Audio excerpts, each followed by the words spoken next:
चलिए दोस्तों, स्वागत है आप सभी का वर्ल्ड अफेयर्स चैनल पर। स्टार्ट करते हैं अपने आज के करंट अफेयर डेली बेसिस पे। यहाँ पर आप पढ़ सकते हैं quick point, organiser, special day, MCQ day, news of the day and PYQs.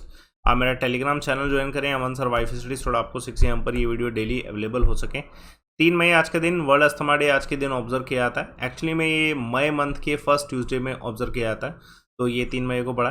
और इसके बारे में जान लेते हैं। देखिए, ये जो पूरा इवेंट है ये organise global initiative for asthma के द्वारा किया जाता है, जिसमें अवेयरनेस जो है दी जाती है कि रेस्पिरेटरी प्रॉब्लम्स की इश्यूज़ को कैसे कंट्रोल किया जाए। और पहली बात जो हिस्ट्री में इसकी शुरुआत हुई थी 1998 में हुई थी, जिस दिन first time world asthma day observe किया था 35 कंट्रीज़ के द्वारा। और इसकी जो पहली मीटिंग हुई थी, वर्ल्ड फर्स्ट अस्थमा मीटिंग जो है बार्सिलोना स्पेन में हुई थी। आज के दिन की शुरुआत, पहला क्वेश्चन देखिए, कौन सी स्टेट में आयुष मिनिस्ट्री ने ऑर्गेनाइज किया है योगा उत्सव? तो ये असम में जो है इसे ऑर्गेनाइज किया गया है। आप सभी जानते हैं 21 जून को योगा जो है इंटरनेशनल लेवल पे जो है ऑब्जर्व किया जाएगा। ये इस बार का 8th international day of yoga होने वाला है, तो इसके कुछ दिन ही बचे हैं, तो इसलिए आयुष मिनिस्ट्री कोलैबोरेट कर रही है आसाम गवर्नमेंट के साथ, सो डैट कि एक ग्रैंड इवेंट हो सके। तो ये इवेंट कहाँ पे होने वाला है? ये इवेंट हुआ है Morarji Desai national institute of yoga में, जो कि स्टेट गवर्नमेंट की हेल्प से किया गया है पूरे इवेंट को ऑर्गेनाइज। इवेंट को यूनियन कैबिनेट मिनिस्टर आयुष जो है, आयुष मिनिस्ट्री के सरना सोनवाल जो हैं, इनके द्वारा जो है इसे ओपन किया गया। लोकेशन क्या है एग्जैक्टली? लोकेशन असम का शिव सागर है लोकेशन, जो कि लोकेशन है। देखिए, इसके अलावा कुछ और वेन्यूज़ भी डिसाइड किए गए। 5 वेन्यूज़ है, राखीगिरी, हस्तिनापुर, शिव सागर मैंने असम का बता दिए, धोलावीरा और अदिनकुलर। ये जो हैं सारे के सारे आइकॉनिक साइट्स हैं, आर्कोलॉजिकल साइट्स जो हैं, यहाँ पे इसे ऑर्गेनाइज किया जा रहा है। पूरे इस ऑर्गेनाइजेशन के लिए जो नोडल मिनिस्ट्री है वो है आयुष मिनिस्ट्री। पहला क्वेश्चन के बाद दूसरा क्वेश्चन देखते हैं। इंडियन फार्मेसी जो है, फार्मा एक्सपोर्ट कितने % इंक्रीज़ हुआ है? तो ये 103% इंक्रीज़ हुआ है। अगर हम कंपेयर करें इसे 2013-14 के एक्सपोर्ट से अभी 21-22 के एक्सपोर्ट में, तो डेफिनेटली एक ह्यूज एक्सपोर्ट इंक्रीज़ है 103% का 8 सालों में। और अगर इसका आंकड़ा देखा जाए तो हमने जो ऑलमोस्ट है 10 बिलियन का क्रॉस किया है। 10 बिलियन का अमाउंट यूएसडी में क्रॉस किया है। Ministry of commerce and industry के द्वारा ये स्टेटमेंट दी गई। कोविड-19 के समय भी जो है हमारा सरप्लस रहा है, तो ये एक अच्छी बात है, जिसमें जो फॉर्मुलेशन एंड बायोलॉजिकल मेडिसिन्स हैं, ये फार्मा जो है वो 73% के आसपास है। बाकी जो है बल्क ड्रग्स है उसका भी कुछ अमाउंट है ना। तो ये स्टेटमेंट जो है दी गई है पीयूष गोयल के द्वारा, जो यूनियन मिनिस्टर ऑफ कॉमर्स हैं, उनके द्वारा भी स्टेटमेंट दी गई कि हमारा जो फार्मास्यूटिकल एक्सपोर्ट है ये एक अच्छे लेवल पे इंक्रीज़ हुआ है। अगर देखा जाए तो इंडिया शेयर जो करता है ड्रग्स की, अगर बात करी जाए फार्मास्यूटिकल वर्क्स की, तो ग्लोबल एक्सपोर्ट में हमारा 5.92% है। इंडिया की जो मेजर जहाँ पे इंडिया एक्सपोर्ट करता है उसमें USA, UK, south Africa, Russia और नाइजीरिया आता है, टॉप 5 है। चलिए देखिए, सेक्शन 144 एक्सटेंड किया गया है नोएडा में। कब तक? कोविड-19 की वजह से किया गया, तो ये 31 मई तक जो है किया गया है। 1 मई से लेके 31 मई तक कोविड-19 की वजह से सेक्शन 144 जो है लगा दिया गया है नोएडा गौतम बुद्ध नगर, जिसको अब कहा जाता है इस नाम से। और देखिए, ये जो कारण है सिर्फ और सिर्फ कोविड का कारण बताया गया है, जिसकी वजह से और भी बहुत सारी चीज़ें जैसे ऑर्गेनाइजिंग पूजा एंड नमाज, इनको नहीं किया जाएगा, सोशल गैदरिंग नहीं हो सकती है।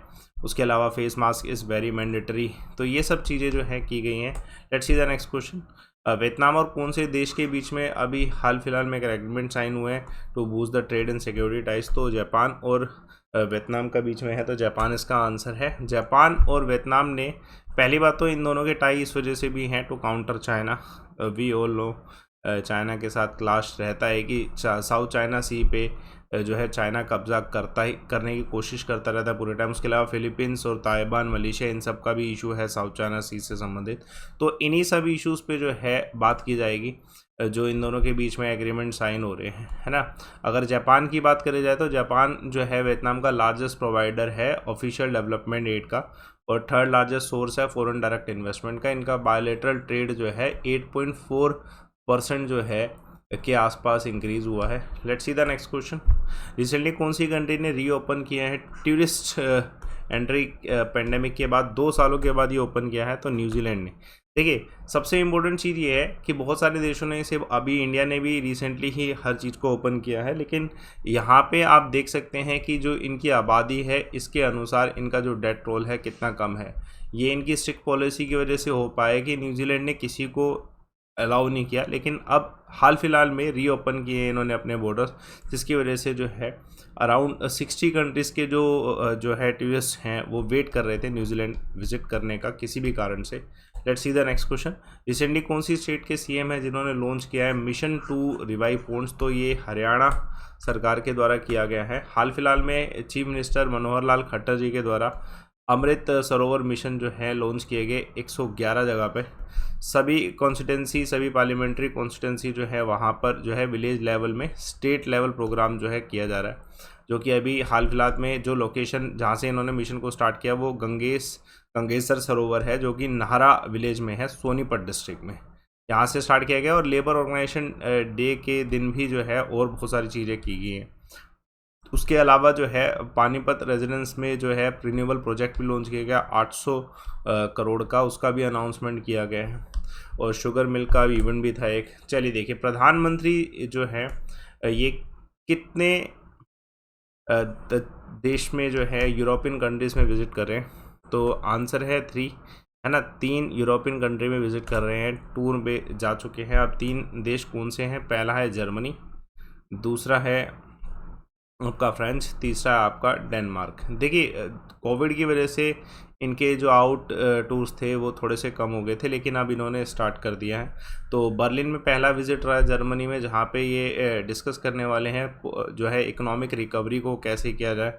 उसके अलावा जो है और भी चीज़ें होंगी, जैसे यूक्रेन वॉर के ऊपर डिस्कशन होगा, किस तरीके से जो है यूक्रेन के इशू को हैंडल किया जा सकता है। 2021 में इंडिया और जर्मनी के 70 वर्ष पूरे हुए थे, उसी डिप्लोमेटिक रिलेशन को और आगे बढ़ाने की कोशिश की जाएगी, बाकी अदर कंट्री से भी मिला जाएगा।